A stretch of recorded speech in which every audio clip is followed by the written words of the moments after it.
Maqaa Abbaa, kan Ilmaa, kan Hafuura Qulqulluu, Waaqayyo tokko. Ameen. Waan ani sirraa jibbeen qaba. Mul'ata Yohaannis boqonnaa 2 lakkoofsa 4. Jaalatamtoota maatii Waaqayyoo, ijoolleen haadha keenya qulqulleettii dubaroo maaramii, maqaa Waaqayyo gooftaatiin nagaan isiniin jedhaa akkam jirtanii, akkam yeroo kana geessanii. Ameen. Galateeffamuun amalamummaa isa waaqummaa kan ta'e Waaqayyo keenya gooftaan keenya qorichi keenya Yesuus Kiristoos maqaa isaa kan eebbifamee hin galatoomne haa ta'u. Haati keenya qulqulleettii dubaroo maaramii, wareegamtoonni qulqulloonni ergamoonni akkaataa Waaqayyoon isaan kabajeen maqaan isaanii kan eebbifamee hin galatoomne haa ta'u. Egaa amma Waaqayyoon keenya gooftaan keenya qorichi keenya Yesuus Kiristoos nu gargaaretti mata duree amma isinii kaase kana wajjin turraa Waaqayyo nu faana haa ta'u. Egaa mata durichis waan akeekkachiisu qabaa. Waaqayyo gooftaan akeeka nurraa qabu waan qabuuf akeeka kanarra bulee daandii isaa akka nu qajeelchuu fedhaa fi eeyyama gooftaa keenyaan haa ta'u. Wangeelli yeroo hundayyuu mucaa namaa gaggeessuudhaaf akeekuudhaaf barreeffame. Daandii nuti irra deemnu san nutti himuudhaaf, daandii sanarra deemne immoo biddeen jireenyaa akka nyaannu, mootummaa isaa akka dhaalluuf waan barreeffameef akeeka kana hubachuun baay'ee barbaachisaa ta'a jechuudha. Mul'ata Yohaannis boqonnaa 2 lakkoofsa 4 irratti Waaqayyo maal jedhaa? Waan ani sirraa jibbeen qabaa jedha. Jecha kana kitaaba qulqulluu irratti kan nu katabe Yohaannis isa abbaa wangeelaa kan ta'e raajiidhaan waan bara fuulduraatitti yookiin immoo dhufaatiin gooftaa keenya Yesuus Kiristoos gaafa dhiyaate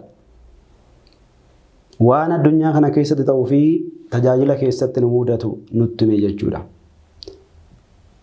Hafuura qulqulluudhaan gaggeeffamuudhaan Yohaannis kan inni barreesse ergaawwan manneen kiristaanaa 7 barreesseef keessaa jechi amma maqaa dhoofne kun isa tokko jechuudha. Jechuun kutaa biyya lallabaa 7 keessaa ishii biyya lallaba Efesooniif ergaa dabarseedha ergaan tun jechuudha.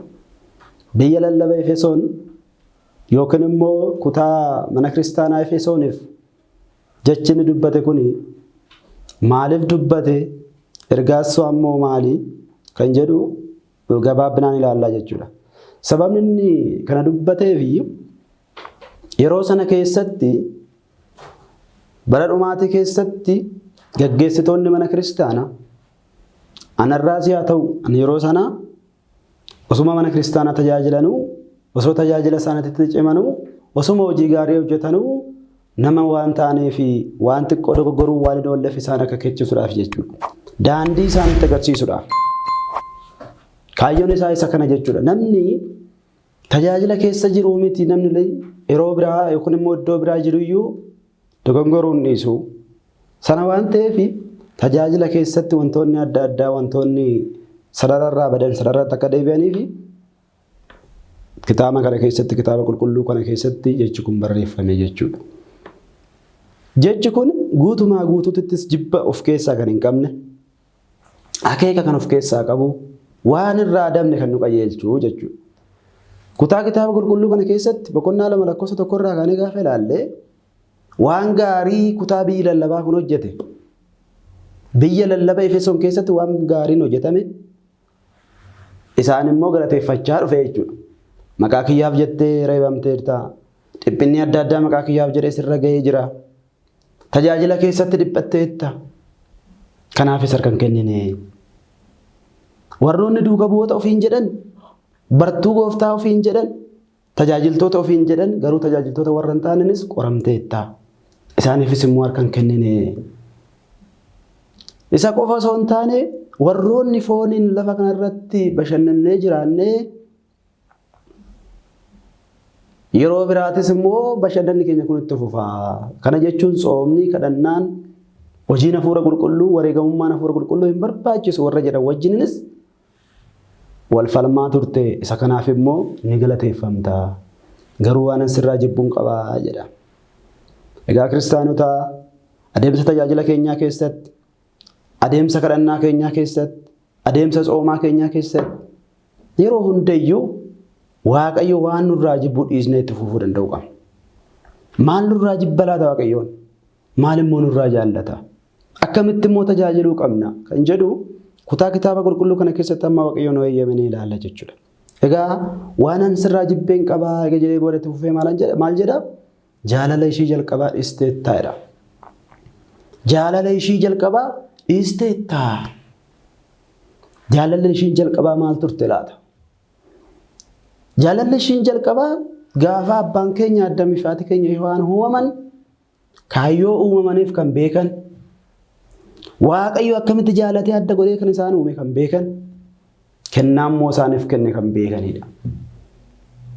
Kakuu haaraa keessatti immoo jaalalli ishiin dura Waaqayyo abbaan ilma isaa amma dabarsee kan nutti sanu jaalate san jechuudha. Dhugumaa nuti waan kitaabni qulqulluun nu gaggeessu waan Waaqayyoon nu abboome waan Waaqayyoon nutti hime fudhannee tajaajila keenya keessatti qulqullummaadhaan jaalalaan yoo deddeebine Waaqayyo waan inni dhorkatu hin qabu waan hunda nuu kenna. Dhugumatti kiristaanota rakkachuu dandeenya, dhiphachuu dandeenya, jaalala dhabuu dandeenya, nageenya dhabuu dandeenya. Garuu dhugumatti lapheedhaan kadhanna taanaan waanni mucaasaa dabarsee nuuf kenne jaalala nuu kennuu hin dadhabu. Waanni mucaasaa dabarsee nuuf kenne nageenya nuu kennuu hin dadhabu. Waanni mucaasaa dabarsee nuuf kenne tokkummaa nuu kennuu hin dadhabu. Garuu sarara ittiin tokkummaa kana fudhachuu qabnu, sarara ittiin Waaqayyo wajjin araaramuu qabnu beekuu qabna jechuudha. Kanaaf jaalala ishii jalqabaa dhiisteettaa jedhee nu komata. Yaa abboota koo, yaa obboleewwan koo, yaa firoottan koo, jaalalli ishiin jalqabaa maal inni laata? Jaalalli ishiin jalqabaa Waaqayyo gooftaan karaa Yohaannis irra buleetti nu dheekkabaa jiru kun nu dhiisnaan nu irraanfanne maal ishiin laata? Jaalalli dhabuun immoo maal fida laata? Beekan mana kiristaana keenyaa Yohaannis afaan warqeeni akkuma qotiisni qotamee bareedee akka midhaan itti facaasnuuf bareedee tolee yoo jiidhinsa dhabe firiin magarsine yookiin immoo firiin kennine biqiltuu san biqilchuu hin dandeenye midhaan san biqiltuu hin dandeenye tajaajilli jaalala hin qabne firii buusuu hin danda'u nun jedha. Dhugaa hubadhaa jecha kana. Egaa Waaqayyo gooftaan durii ka'ee qulqulloota irra bulee gaafa nu barsiisu akkaataa fakkeenya fakkeeffamu nu barsiisa. Kana jechuun qonnaan bulaa barsiisuu yoo barbaade waa'ee sanyii kaasee waa'ee qonnaa kaasee barsiisa. Armoolee barsiisuu yoo barbaade immoo waa'ee raacetaa kaasee barsiisa. Tajaajilaa barsiisuu yoo barbaade immoo tajaajila keessatti waan isa mudatu kaasee barsiisa. Egaa fakkeenyi kun hunda keenyaaf ifanatti fakkaata. Abbaan mana kiristaanaa keenya kun maal jedha? Tajaajilli jaalala hin qabne akka lafa qonnaa biyyoossaa ture garuu jiidha hin qabne garuu bokka itti roobne firii magarsuu hin dandeenyedha jechuudha. Tajaajila nuti tajaajilu keessatti of ilaaluu qabna. Tajaajila foonii tajaajiluu hin qabnu. Abbaan keenya ammas beekan mana kiristaanaa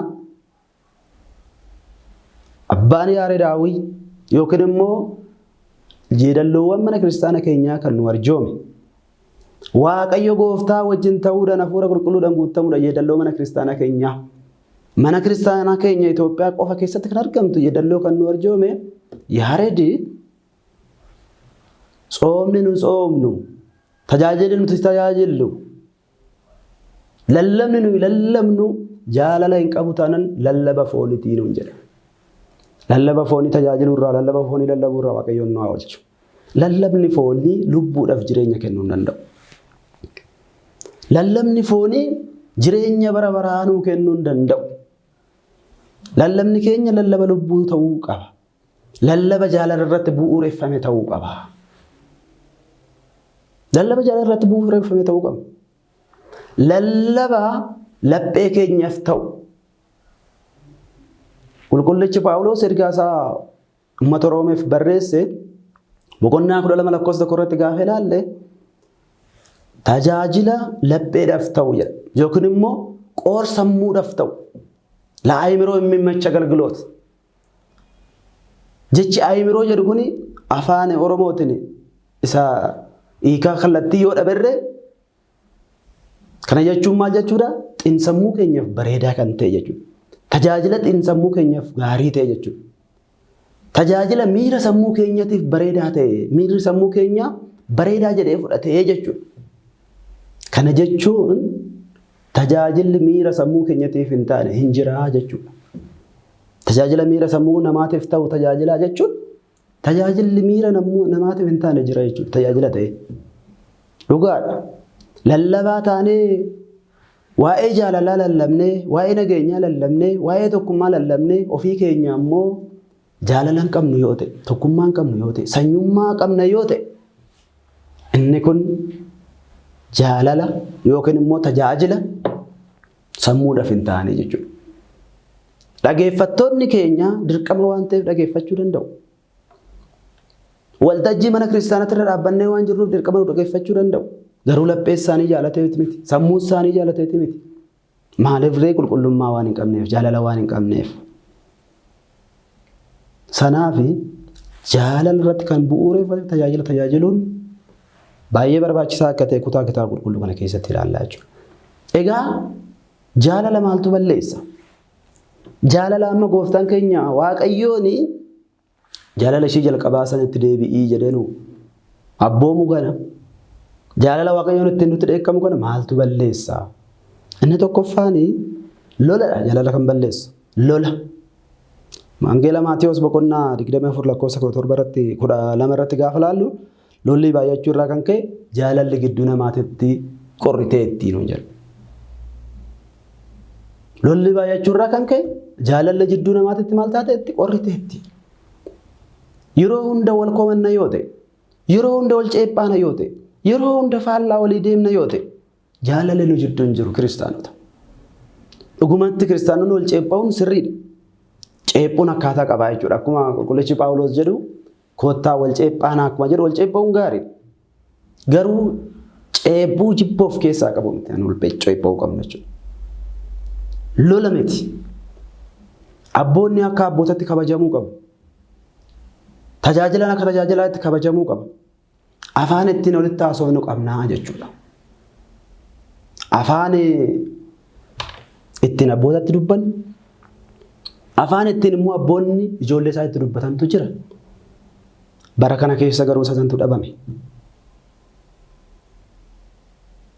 Isa karatu dhabame. Afaan nuti abboota ittiin dubbannu afaan sirrii miti. Afaan gad of qabeessaan guutame, obsaan guutame. Aan of keessaa hin qabnedha jechuudha afaan nuti ittiin abbootatti dubbannu. Kanaafuu afaan ittiin mana kiristaanaa ittiin walii galtu, dura abboonni keenya ittiin walii galanii walii galuun akka barbaachisu baay'ee hubachuun barbaachisaadha jechuudha. Sanaaf walii galuun walii keenya jidduu sirni haasaa sirriin hin jiru taanaan lola jira jechuudha. Lolli jira taanaan immoo jaalalli hin jiru. Jaalalli hin jiru. Kanaaf lolli baay'achuu irraa kan ka'e jaalalli gidduu namaatitti qabbanooftee jirti kan jedhu isa kanadha jechuudha. Inni biraa jaalala jidduu namaatitti kan qabbaneessu, jaalala jidduu keenya keessa kan balleessu, mataa keenya keessa duuka bu'aa sirrii ta'uu dadhabuudha. Fakkeenya gaarii ta'uu dadhabuudha. Namoonni nu hordofan akka nu ilaalanii ifa keenya ilaalanii deeman ifa keenya nama fuulduratti ifuu dadhabuudha jechuudha. Namoonni namoota fuuldura dhaabbannu, mana kiristaanaa fuuldura dhaabbannee tajaajillu, kutaa biyya lallabaat irraa ka'ee amma aaxibaatti jirru. Tajaajilaaf namoonni baanee fakkeenya ta'uu qabna. Duuka bu'aa Waaqayyoo isa sirrii ta'uu qabna jechuudha. Yohaannis kitaaba isaati irratti Wangeela Yohaannis boqonnaa 13 lakkoofsa 35 irratti gaafa laalle mataa keessaniin jaalalaan yoo jiraattan duuka bu'aa koo taatu. Namoonni biraatirree isaan sin beeku. Mataa keessaniin maaliif yoo jiraattan jaalalaan, wal dhaga'uudhaan, wal kabajuudhaan, walii abboomamuudhaan yoo jiraattanii duuka bu'aa koo taatu. Namoonni birootirree isin beeku. Dhugaadha. Nuti ifa hin taane taanaan dukkana keessatti namni nama ilaaluu hin danda'u.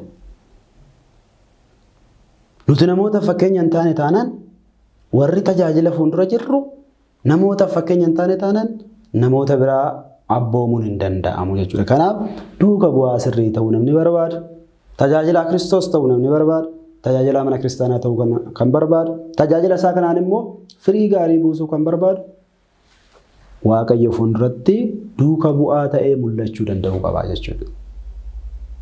Kanatu nurraa dhabame. Waaqayyo kanaaf amma nu abboomaa jira. Waaqayyo kanaaf nu dheekkamaa jira. Kanaaf of eeggannoo nutti kennaa jira. Jaalala hin qabdanii jedha. Egaa kutuma kitaaba qulqulluu kana keessatti gassikee maal jedha? Yoo isin jaalala kanatti deebi'uu baattan, yoo gaabbii galuu baattan, ifaa kiyyaan sinirraa fudhaa jedha. Ifaa kiyya iddoo isaatiin kaasaa jedha.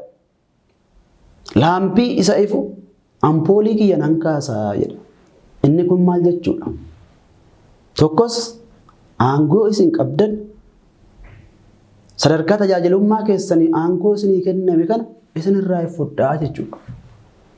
Isinirraa fudhaa. Kaayyoo ergamtaniif hin ergamtan taanan, kaayyoo tajaajilicha abbaatan galmaan hin geessan taanan, keessi keessan qulqullummaadhaan sagalee Waaqayyoo baasuu hin danda'u taanan, ani aangoo kiyya isinirraa fudhaa jedha. Waaqayyoon kanarraa nu haa baraaru. Aangoo isaa nurraa fudhannaan takka harki Waaqayyoo takkaa nurratti jennaan nu akeekkachiisa yoo dadhabe harka isaa nurratti ol fuunaan harka isaa jala kan bahu hin jiru. Garuu obsa waan qabuuf barri isaa kun bara araaraa waan ta'eef umurii gaabbiidhaaf nuu kenne. Umurii waan gaabbiidhaaf nuu kenneef jireenya keenya kana keessatti waan gaarii hojjenneetuma jiraachaa jirraa nutti fakkaata. Garuu Waaqayyo umurii gaabbiidhaaf waan nuu kenneef osoo inni aangoo isaa nurraa fudhatin of beekuun baay'ee barbaachisaadha. Of ilaaluun baay'ee barbaachisaadha. Kanaaf laampii kiyya yookiin immoo ibsaa kiyyaan sinirraa fudhaa jechuun inni tokko aangoo kiyyaan asinii kenne isinirraa fudhaa. Aangoo lubummaa ta'uu danda'a. Aangoo diqqunummaa ta'uu danda'a. Aangoo lallabuu ta'uu danda'a. Aangoo faarfachuu ta'uu danda'a. Aangoo tajaajila biraa kennuu ta'uu danda'a. Sanaaf kaayyoo tajaajila saniitiif hin oolchinu taanan Waaqayyoon aangoo keenya nurraa fudhataa jechuudha. Yeroo tokko tokko namoonni aangoo keenya jala dhokannee cubbuu hojjenna. Taayitilii keenya jala dhokannee cubbuu hojjenna. Daaqoniin tokko diqqummaa isaa jala dhokatee cubbuu hojjeta. Faarfataan tokko faaruu isaa jala dhokatee cubbuu hojjeta. Inni kun ta'uu hin qabu. Namoota fuulduratti nuti faarfataadha yoo jenne faarfannaa san jala dhokannee cubbuu hojjechuu hin qabnu. Qulqullummaa hojjechuu qabna malee. Daaqoniidha yoo jenne diqqummaa keenya jala dhokannee waan biraa hojjechuu hin qabnu. Tajaajila malee qulqullummaadha malee. Isa kana Waaqayyoon nurraa jibbaa jechuudha. Kanaaf sinirraa fudhaa kan jedhu yookiin immoo ifa kiyya fudhaa kan jedhu inni tokkoffaan aangoo nuti qabnu jechuudha. Aangoo nuti qabnu. Tokkos kennaa nuti qabnudha. Kennaa. Akkuma kitaabni qulqulluun nuuf jedhu hafuurri kennaa nuuf kennu tokko ta'ullee kennaan namootaaf kennamu garuu adda addaa jedha. Kennaa adda addaa nuuf kennameera. Kun keenya akka gorsinuuf, kun keenya akka araarsinuuf, kun keenya akka barsiisnuuf, kun keenya akka sirna galatoo seennee sirna galatoo gaggeessinu, kun keenya akka bulchinuuf, kun keenya aangoo lubummaa akka kenninuuf nuu kenneera kennaa Waaqayyoon. Hunduma keenyaaf akkaataa nuuf maluun nuu kenneera. Asirratti wanni nu beekuu qabnu gaafa kennaan nuuf kennamu eeyyama hafuura qulqulluutiin nuuf kennama. Garuu eeyyama sanitti fayyadamnee qulqullummaa hojjechuu fi yakka ittiin hojjechuun hojii keenyadha.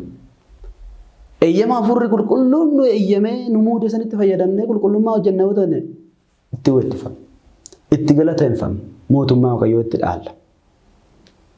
Eeyyama hafuurri qulqulluun nuuf kenne kanatti fayyadamnee garuu dabattiin hojjenna yoo ta'e, jala dhokannee cubbuu hojjenna yoo ta'e, golgaa godhannee cubbuu hojjenna yoo ta'e itti gaafatamnaa jechuudha. Sanaafuu inni lammaffaan Waaqayyo sinirraa fudhadhaa kan nuun jedhe kennaa keenya jechuudha. Tokkoon tokkoon namaatirraa kennaa fudhachuu danda'a Waaqayyoon. Hundi keenya kennaa qabna. Namni kennaa hin qabne hin jiru. Ammamtaasaa itti gaafatamummaas garaagarummaa qabaachuu danda'a malee hundi keenya kennaa qabna. Kanaaf kennaan kiyya sirriirraa fudhadhaa jechuu isaati. Tokkos immoo isin jidduudha hin deemaa jechuu isaati. Hafuura qulqulluu sin faana jiru, hafuura qulqulluu sin gaggeessu, hafuura qulqulluu tajaajila sin tajaajilchiisu, hafuura qulqulluu tokkummaa isinii kennu isinirraa fudhadhaa. Isinirraa fudhadhaa hanum jechuu isaati jechuudha. Waaqayyoon kanarraa nu abaraaru. Egaa kiristaanota nutis tajaajiltoonni oduu waaqayyoon kennaa isaan irraa fudhatan yaadeebina. Garuu dhuma kutaa kitaaba qulqulluu kana keessatti yoo isin deebitan jedha. Ilaalamee arjummaa waaqayyoo. Yoo isin deebitan, yoo isin gaabbii galtan, yoo tole jettanii naaf ajajamtan,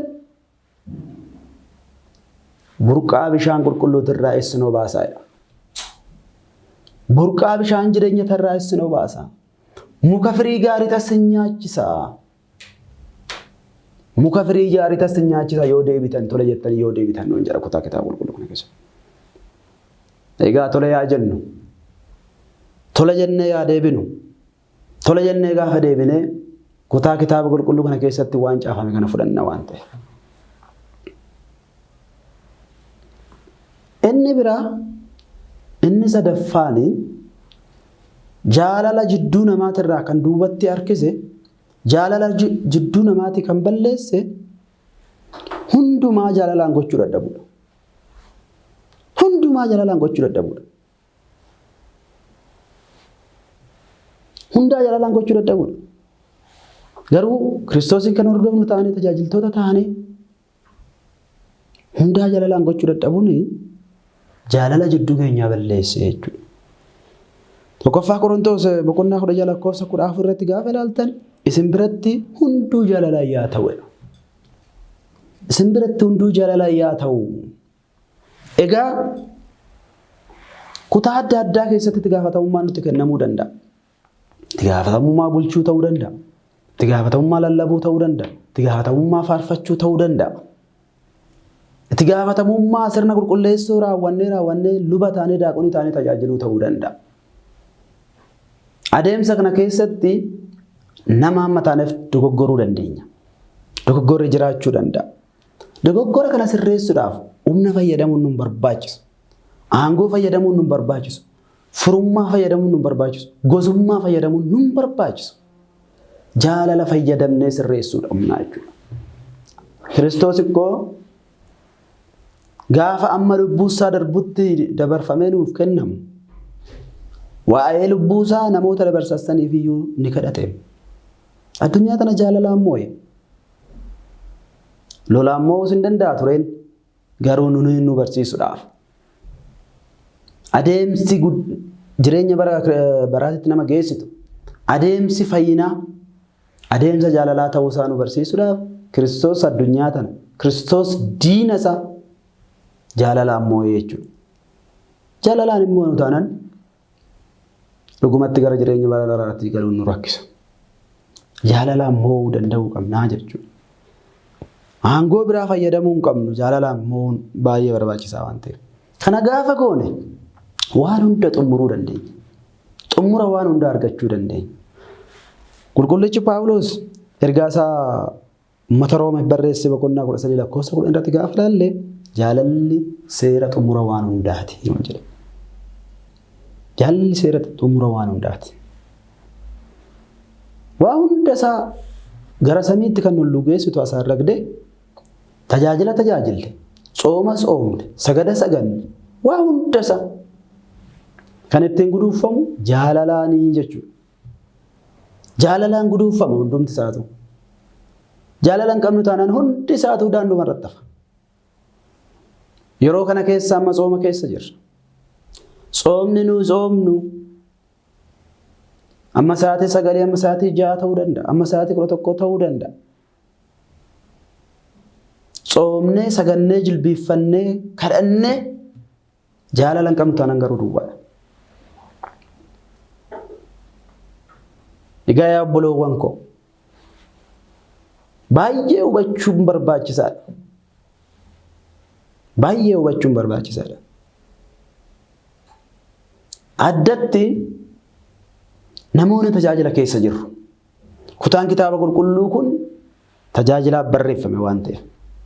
Warra tajaajiluuf barreeffame waan ta'eef. Nuuni Waaqayyoon nu abboomuudhaaf barreesse waan ta'eef. Jaalala dhugaa laphee keenyarraa madde qabaachuu danda'u qabna. Barteedha zim jennee afaaniin kan dubbannu miti. Afaaniin kan dubbannu miti. Lapheen namaa yookiin immoo illinaan namaa hin sobdu. Illinaa keenya sobuu hin qabnu jechuudha. Waanuma bartee nuti ta'eef qofa amma fakkeenya isinii kaasa. Mana kiristaanaa irratti waltajjii mana kiristaanaa irratti abboonni gurguddoon gaafa jiran manni kiristaanaa keenya sirna ittiin nagaa ol gaafattu qabdi. Abboota irraa kaasee amma dakaatitti amma uummataatitti amma daa'immanii nagaa ittiin nama gaafattu qabdi jechuudha nagaa jabaataa. Waanuma manni kiristaanaa seera kana tumteef qofa barteedhaan kabajamoo abbaa keenyaa baluu sirriitti jaalannu. Kabajamoo obboleessa keenyaa baluu sirriitti jaalannu. Jennee sobaa waamuun hin barbaachisoo jira. Isa dhugaa laphee irraa bahee ta'uu qaba jaalalaan. Alatti immoo irreemna. Alatti immoo waa'ee biraa soofna. Waltajjii sun waltajjii alatti iyyuu sobanii achitti dhugaa baane waan ta'eef achirratti dhugaa bahuun nu barbaachisa. Waltajjii qulqulluudha. Dirree qulqullooftuudha. Seera bahuu boqonnaa 3 lakkoofsa 5 irratti gaafa ilaaltan abbaan keenya Waaqayyoon Museedhaan Musee lafti ati dhaabbatte tuni dirree qulqullooftuu waan taateef kophee miila keetirraa baafadhu jedhe. Kophee kan jedhamte miila keenyarra kan jiru kophee kana qofa miti. Tokkos laphee kee qulqulleeffadhu sobdee asin dhaabbatini lapheen kee qulqulluu yaa ta'u jechuudha. Sanaafuu laphee keenya qulqulleessuun baay'ee murteessaadha jechuudha. Kanaaf jaalalli furtuu waan hundaa ta'uu ishee sirriitti hubachuu qabna jechuudha. Kutaa kitaaba qulqulluu kana keessatti gaa raajichi kan inni dubbate kan inni nurraa dhabe jaalala nurraa dhabe. Tajaajilli keenya bareeda. Soomni keenya bareeda. Kadhannaan keenya bareeda. Adeemsi keenya bareeda. Sirni bulchiinsa keenya bareeda. Jaalalli garuu jiraachuu danda'u qabdi. Hunda ishee walitti qabdee kan godhuufitu jaalala waan ta'eef jaalala yaada deddeebinu kiristaanota. Laphee keenya jaalalaaf banuu danda'uu qabna jechuudha. Egaa dhuma kitaaba qulqulluu kana irratti dhuma dubbii keenyaa kan ta'u akkanan gootu taanaan ani siifan dhufaa jedha. Akkanan gootu taanaan ani siifan dhufaa. Nama xaabbaallahu. Jecha cimaadha jechi kun. Waaqayyoon mucaa namaatiin akkana jechuusa jecha cimaadha. Kana hunda nu gorsee, kana hunda nutti himee, kana hunda nutti agarsiisee akkamitti tajaajiluu akka qabnu nutti agarsiisee yoo nuti inni garuu siniifan dhufaa nuun jedha. Nu dhufu Waaqayyoo tarraa Waaqayyoo jaalalaan akka nu dhufu barbaanna malee inni adabbiidhaan akka nu dhufu Waaqayyoon nu abara. Sanan goone taanaan garuu nafu jechuudha. Sanan goone taanaan nafu waan ta'eef dhufaatii isaati irratti jaalalaan ijoollee koo ijoollee abbaa kootii gara mana siniif qopheessee gara jireenya bara baraa gara mirga kootii faarfattanii gammaddanii ergamoota koo wajjin bakka keessa jiraatan deemaa nuun jechuudhaaf dhufuu qaba Waaqayyoon. Waaqayyo gooftaan waan kanaaf akka nutti murteessu nutti murteessuuf akka hin taane har'arraa jalqabnee of eeguun akka barbaachisu beekuu qaba. Egaa xumura irratti barri kun bara hamaadha. Yohaannis raayiidhaan argee yookiin immoo raajiidhaan argee yookiin mul'ataan argee waan inni nutti hime kana sirriitti dubbisuun barbaachisaadha. Barri nuti Yohaannis mul'ata isaa dubbisnu bara kanadha. Barri nuti sirriitti hubannee andimtaa isaa kun immoo turgaamee isaa wajjin hiikkaa isaa wajjin ilaaluu qabnu bara kanadha. Bara kanadha. Sirriitti ilaaluu danda'uu qabna jechuudha. Ittiinis jiraachuu qabna. Sirriitti ilaallee akka ittiin jiraan Waaqayyo gooftaan keenya nu gargaaru. Jecha barannee diinni keenya seexanni akka nurraa fudhanne firee 30 60 100 buusne lafa kanarratti tajaajiltuu mana isaa samii irratti dhaaltu mootummaa isaa akka ittiin taane Waaqayyo nu gargaaru Waaqayyoof galanni haa ta'u.